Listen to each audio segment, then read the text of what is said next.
Salut à tous et à tous, c'est Comics Forge, j'espère que vous allez bien. Pour ma part, ça va très bien. Aujourd'hui, toute nouvelle vidéo achat comics.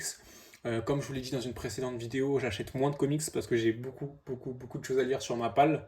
Ce sera une de mes prochaines vidéos, c'est un peu ma palle d'hiver, enfin pour l'hiver du coup 2024.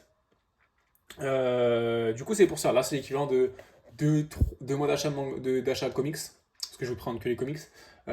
C'est à peu près ce que je fais normalement un mois. Mais voilà, évidemment on réduit parce que ça sert à rien d'acheter pour acheter. Au bout d'un moment, il faut lire. Donc on va commencer directement pour cet achat de septembre-octobre avec les petits formats Marvel Pocket. Pourquoi? Parce que c'est une nouvelle vague qui est sortie, il me semble, en septembre et que moi j'aime vraiment bien le format. J'aime bien acheter pour cumuler et ensuite me lire tout d'un coup. C'est ce que j'ai fait pour notamment littéralement presque tout qui est sorti actuellement, mais surtout Ultimates qui est, comme vous voyez, complet en 3 volumes. Et là on a le tome 3 avec un tome 2 qui était déjà assez fin. Celui-là est de taille, on va dire, régulière, moyenne, épaisseur moyenne, comme vous pouvez le voir. Mais c'est cool, comme ça on peut tout lire d'un coup. Tout est disponible en format Marvel Pocket. Ultimate, c'est les premiers univers Ultimate du coup, parce que maintenant il y en a un deuxième. Du coup, voilà, c'est le premier univers Ultimate avec Ultimates qui sont les Avengers, ceux qui ont, vous connaissez l'histoire, inspiré le MCU. Donc voilà. Graphiquement, c'est toujours très beau. Je vais pas aller super loin pour pas spoiler, mais c'est toujours très beau graphiquement. Le Marvel Pocket, c'est toujours un format qui est super cool. Est-ce que je peux vous comparer ça à un comics taille comics lambda? Attendez, je vais vous spoiler un des prochains comics, comme ça vous allez voir. Bon, c'est du Urban, hein, mais c'est un format classique. Vous voyez que c'est pas si petit que ça en fait. Voilà. Évidemment que c'est pas aussi grand qu'un grand format, mais en fait, c'est des petits formats. Par exemple, je vais vous montrer à côté d'un manga. Un manga, par exemple, vous voyez que là, il y a une différence évidemment de largeur et de longueur. Mais pareil, par exemple, par rapport à la longueur, il y a une vraie diff aussi, je trouve. Un manga, c'est ça. Donc c'est quand même beaucoup plus grand qu'un manga. C'est plus grand qu'un Urban Nomade, ça. Donc il y a une vraie différence de taille et je trouve que ça joue quand même dedans.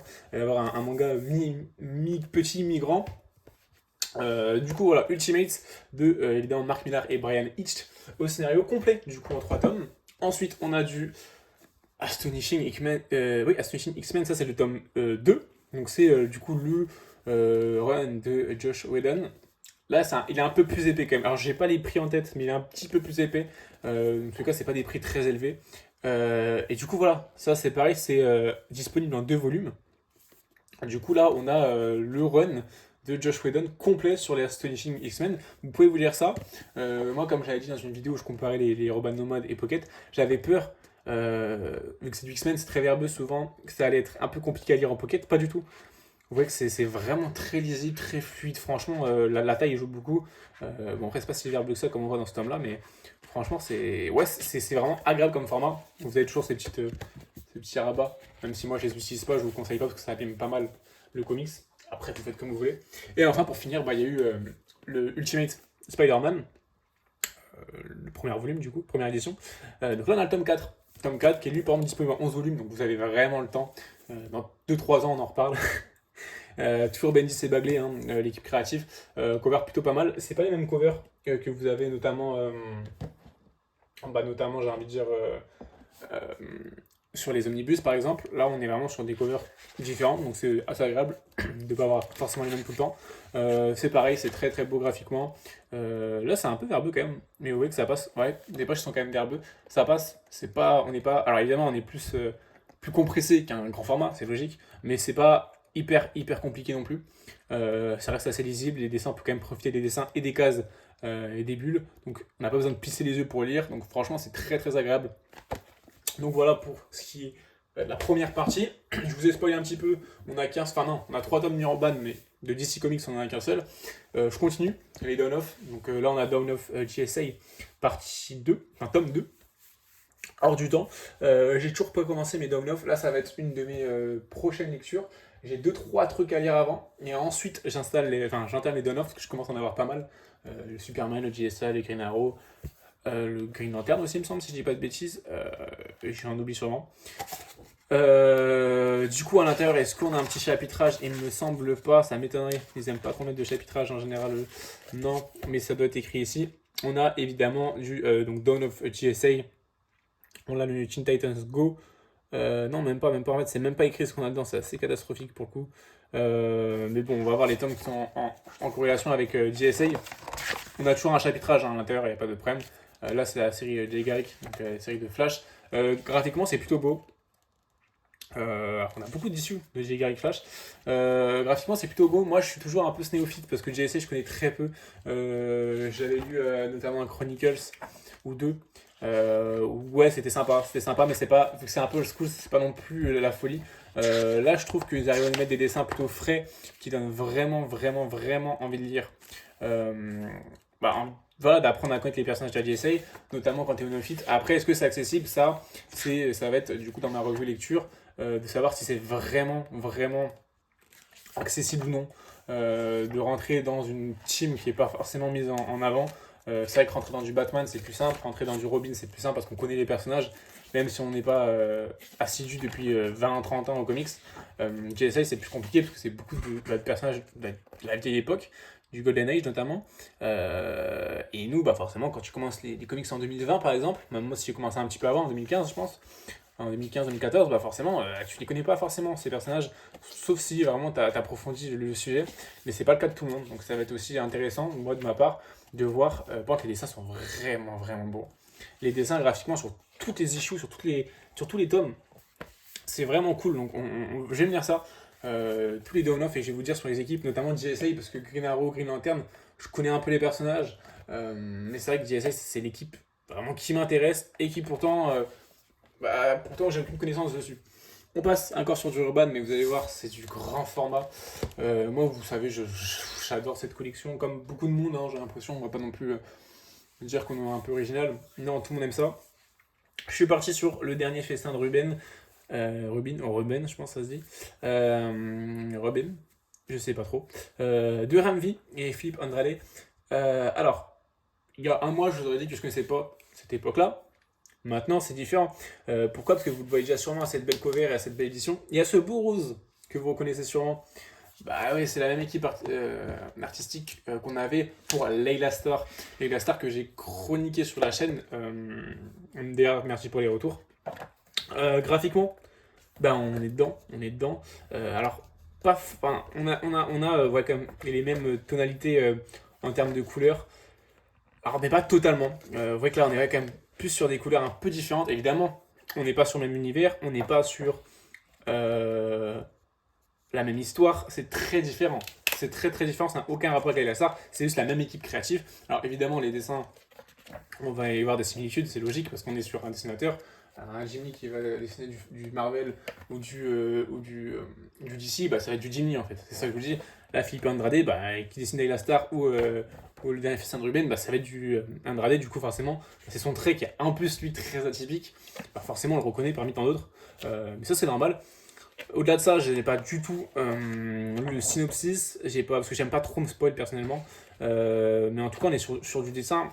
Voilà, là je vous le montre, c'est à vous de voir si vous pouvez partir dessus ou pas. Au-delà de l'histoire, parce que bah, c'est très très très particulier comme dessin. Je trouve que c'est même encore plus particulier que Layla Star, pour le coup.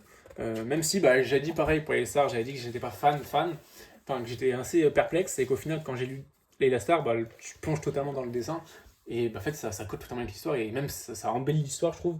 Ça va sûrement être la même chose pour le dernier Festin de Ruben. Après, est-ce que ça va être la même qualité et tout? Voilà, moi ce que je vous conseille, c'est de ne pas partir avec autant d'a priori, parce que la star, si comment vous avez adoré, franchement, ça va être très dur de mettre la barre aussi haute.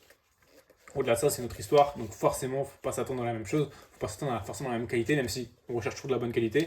Voilà, moi juste, j'attendrai un peu pour le lire. J'ai pas de grande attente sur ce titre-là. Juste, je veux le lire, je vais profiter de ma lecture, des dessins, des cases, et voilà. En tout cas, je vois qu'il y a beaucoup de recettes de cuisine à l'intérieur. Donc voilà, évidemment, on est dans le dernier festin de Ruben, donc ça parle de cuisine. Faut pas être un génie pour le comprendre. Et on va passer au dernier tome, parce qu'il craque énormément. Et on va passer au dernier tome, le dernier tome qui est également un Urban Nomad, mais là c'est différent. C'est du Gideon Falls. Gideon Falls, c'est quoi? C'est un titre de Jeff Lemire et Andrea Sorrentino qui avait énormément plu, énormément fait parler de lui à l'époque quand il sortait sur les éditions classiques de Urban. Là, on est encore dans une réédition. Une réédition, pour l'instant, c'est que le premier tome de Gideon Fall. Alors, graphiquement, pareil, c'est pas tout public. C'est vraiment pas tout public. Il y a un trait un peu flou, un peu. Je sais pas comment décrire. Ouais, c'est flou, c'est brumeux. C'est pas super clean les visages. Vous voyez ce que je veux dire? C'est pas lisse. C'est pas du tout un trait qui est lisse. Euh, c'est intéressant comme trait. Moi, je trouve ça plutôt joli pour le coup. Alors, c'est moins de niche que Layla Star en termes de. Ou derrière des de Ruben. Enfin, de Andrade tout court en fait. En termes de dessin. Mais c'est pas non plus tout public. C'est pas comme j'ai dit, du Jim Lee en fait. Je connais pas l'histoire, c'est pareil. Alors j'ai entendu des bribes d'histoire évidemment parce que le titre, c'était impossible à un moment de se connecter sur YouTube et regarder une vidéo comics sans que les gens parlent dans leur achat ou dans leur review de Gideon Fall. Après moi voilà, j'ai pas tant suivi ça parce que ça m'intéressait pas trop à l'époque. Encore une fois, le format urban me fait aller sur des titres sur lesquels je serais sûrement pas allé de base. Donc c'est hyper intéressant. Il y a énormément de titres urban grand format qui m'intéressent. Après, évidemment, il y a le prix, c'est dur de les prendre. Faut choisir, mais je vois, il y a encore Scalp qui est sorti. Enfin, là, honnêtement, je pense que c'était une dizaine que j'ai envie d'acheter. Mais moi, je les achète petit à petit. Je profite. C'est vrai qu'ils mettent un gros coup d'accélérateur sur ce format-là. Est-ce que c'est une bonne chose? Je sais pas. Parce que c'est quand même un prix. Après, Urban, ça n'a jamais été le style à inonder le marché. Parce qu'ils sortent beaucoup d'Urban nomade, enfin d'Urban grand format, je veux dire. Mais vous voyez qu'en ce moment, les sorties d'ici sont un petit peu réduites. C'est un fait. Mais c'est pas grave en fait du coup pour nous parce que nous on peut acheter si vous visez aussi du grand format, vous pouvez aussi lire et acheter autre chose à côté parce que forcément votre budget d'ici est moins élevé, mais c'est cool moi je trouve. Après bon si vous lisez que du DC Comics, là tant pis pour vous, je peux rien faire pour vous, mais il y a quand même des sorties donc voilà. Donc moi je kiffe franchement. Moi chez DC, enfin chez Urban, vraiment ça c'est vraiment le truc que je suis. Bon avec les down-off et les absolutes plus tard, mais vu que c'est pas un rythme très soutenu, franchement c'est assez cool. Les down-off en ce moment, on en a quoi? On en a un tous les 2 mois, un tous les 2-3 mois. Donc c'est franchement pas très compliqué sur le budget. J'ai pas trop de séries régulières, à part les TMNT. Mais ensuite c'est que des trucs de continuité, donc c'est cool. Enfin les Urban Nomad et les Marvel Pocket, donc ça c'est pas très très cher. Donc c'est cool, j'ai trouvé un bon équilibre dans mes achats et je kiffe vraiment.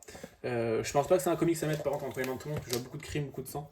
Donc voilà, je vous ferai évidemment une review sur ce titre aussi.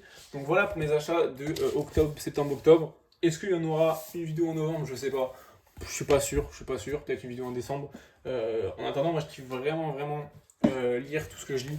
Je vends aussi pas mal de comics que j'ai lus et qui restent pas dans ma mémoire et que j'ai pas envie de relire plus tard. Donc voilà pour cette petite vidéo achat comics. Merci à vous d'avoir regardé. Merci à vous du soutien comme d'habitude. Ça me fait toujours super plaisir. Moi sur ce, je vous souhaite de très bonnes lectures et une très bonne journée ou une très bonne soirée. Salut tout le monde.